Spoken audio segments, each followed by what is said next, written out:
Hi, everyone. Glad to be here. My name is Sheena. My master's degree is in psychology, and I specialize in communication. So I have seen quite a bit when it comes to individuals' journey from the dream all the way through the difficulties to the actual reality of what could happen if your startup does actually take off and it does succeed.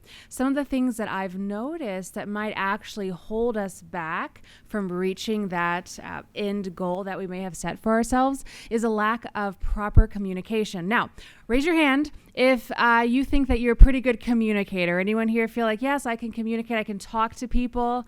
I'm the only one? Okay, good. That's the first step. We have to believe in ourselves, right? But the problem is perhaps how I communicate isn't how you hear it. And that's a big problem because I can be saying all the right words, but if I'm not in alignment with my body language, with maybe a cultural barrier that may be there, with maybe a fear that you may have, there's all kinds of psychological blocks that can keep my words from actually settling into potentially an investor or someone important in your company's journey that could help you along the way. So make sure that the words that you say, you're taking a moment, you're assessing the other person, and you're making sure that they're hearing you, they're receiving you, and then you can move on to the next step. So that's one thing. Make sure that you are in alignment with the person you are communicating with. Make sure that they're hearing your message. A second thing to consider is how well do you actually know your audience?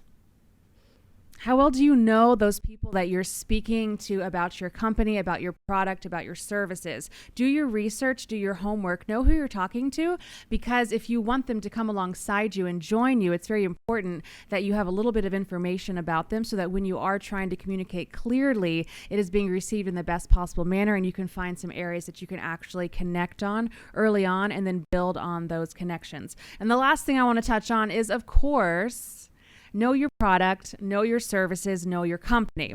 Now, again, if you're a startup individual in here, raise your hand if you're like, yes, I pretty much know my company, I know my products, I know my services.